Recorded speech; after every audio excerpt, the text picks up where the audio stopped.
आज मैं तुम्हारे लिए लेके आया हूँ 5 ऐसे इसेकाई एनिमे जो हिंदी में आए तो हैं लेकिन मैंने उन पर वीडियो नहीं बनाया था। क्यों नहीं बनाया उसका रीजन है मुझे इनकी स्टोरी लाइन उतनी अपीलिंग नहीं लग रही थी। लेकिन खुशी की बात यह है इनमें से 2 एनिमे ऐसे निकल आए जो मुझे सही लगे। मैं जब बताऊंगा तब तुम्हें अपने आप ही पता चल जाएगा कौन से एनिमे की बात कर रहा हूँ। बाकी हिंदी एनिमे फैंस ये वीडियो तुम्हारे लिए है तो इस वीडियो पर लाइक रुकने नहीं चाहिए।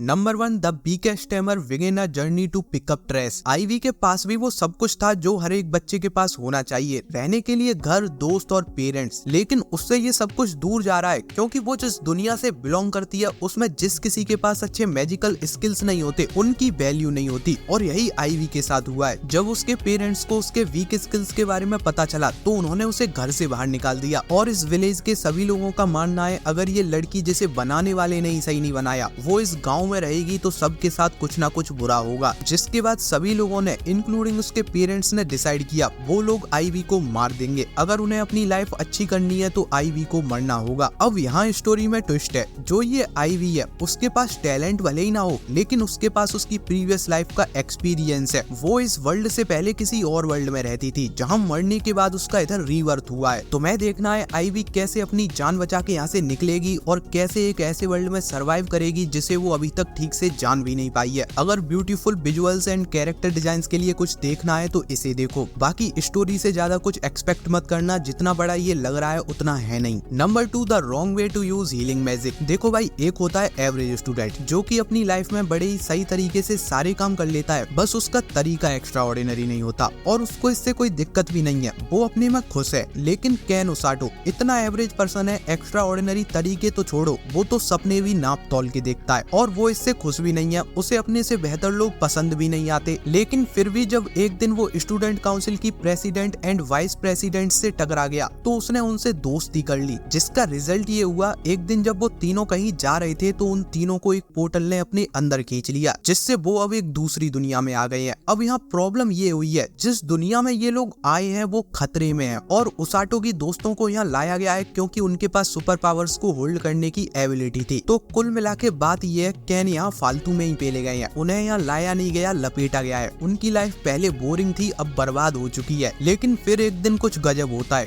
केन को पता चलता है उसके अंदर हीलिंग एबिलिटीज हैं और ये बहुत रेयर होती हैं। तो जो केन अपनी लाइफ में कुछ लोगों का टेंशन चाहता था उसे अब पूरी दुनिया टेंशन देने जा रही थी। मुझे पता है तुमने कई एनिमे में हीलर्स देखे होंगे लेकिन ये डिफरेंट है। केन अपनी हीलिंग एबिलिटीज इस तरीके से यूज करेगा जो तुमने कभी सोचा भी नहीं होगा। Number 3 the strongest tanks labyrinth red. Road अपनी हीरो पार्टी का टैंक है और वो अपने पास हिस्ट्री का सबसे पावरफुल डिफेंस रखता है। रुड जिस पार्टी में है वो पार्टी बहुत सारी रेड्स पर जाया करती है, लेकिन रुड के लिए ये रेड सबसे ज्यादा इम्पोर्टेंट इसलिए है क्योंकि इन रेड्स में उसे अपनी सिस्टर की डिजीज का क्योर मिलने वाला है। लेकिन फिर एक दिन उसे उसकी पार्टी से निकाल दिया गया क्योंकि आज वो फेल हुए थे और उनके लीडर का मानना था ये रुड की वजह से हुआ है। और अब रुड के पास कोई ऑप्शन नहीं बचा है, उसे खाली हाथ ही अपने गाँव अपनी सिस्टर के पास लौटना होगा। लेकिन जब वो वापस लौट रहा था तो उसने रास्ते में मॉन्स्टर से एक लड़की की जान बचाई है और ये लड़की कोई नॉर्मल लड़की नहीं है, उसके पास कमाल की एबिलिटीज हैं। तो उसकी जान बचाने के बदले में वो लड़की रुड को और पावरफुल बनने में हेल्प करती है, जिससे वो एक बार फिर से अपना एडवेंचर शुरू कर सके। Number 4 villainess level 99 I may be the hidden boss but I am not the demon lord. यूमिलिया डॉल्गनेस कुछ भी हो सकती है पर वो डीमन लॉर्ड नहीं है। लेकिन इस बात पर कोई यकीन कैसे करे जब उसके हेयर्स एंड मैजिक डीमन से रिसेंबल करता है, काला जादू करती है वो, और उसका मैजिक कितना पावरफुल है इसका अंदाजा तुम इस बात से लगा सकते हो वो इस वर्ल्ड में ओवरपावर्ड कैरेक्टर है। और इस सबसे यूमिला बड़ा परेशान है क्योंकि एक तो वो अपने वर्ल्ड से यहाँ रीइंकार्नेटेड हुई है, ऊपर से लोगों ने उसे शैतान बना दिया है, वो भी एक ऐसे गेमिंग वर्ल्ड के अंदर जिसका थीम रोमांस है। और इसीलिए उसने डिसाइड किया है वो यहाँ हिडन बॉस बन के रहेगी, वो किसी को भी अपने पावर्स के बारे में पता नहीं चलने देगी, फिर चाहे कुछ हो जाए। Number 5 Shangrila frontier. यार ये एनिमे बहुत ज्यादा अंडररेटेड है और ये मैं सिर्फ हिंदी एनिमे फैंस के लिए नहीं बोल रहा, पूरे वर्ल्ड की बात कर रहा हूँ। हाई स्कूल स्टूडेंट राकुरो हमेशा ही ऐसे गेम्स को खेलना पसंद करता है जिनके अंदर बग्स होते हैं। वो बुरे से बुरे गेम्स को भी एंजॉय कर लेता है और वो अपने आप को बेहतरीन गेमर समझता है। और इसीलिए जब उसे virtual reality game Shangrila frontier को खेलने को कहा गया तो अपने ऊपर कॉन्फिडेंस के चलते सारे बेसिक्स को स्किप करते हुए उसने बैटलफील्ड में डायरेक्ट एंट्री ली है। पर क्या कहीं राकुरो जैसा गेमिंग एक्सपर्ट भी इस गेम के अंदर बॉटम टीयर कैरेक्टर बन के तो नहीं रह जाएगा। एनिमे देखो, पता लगाओ। इसी के साथ लाइक, शेयर एंड सब्सक्राइब। जल्दी मिलते हैं, तब तक के लिए बाय बाय।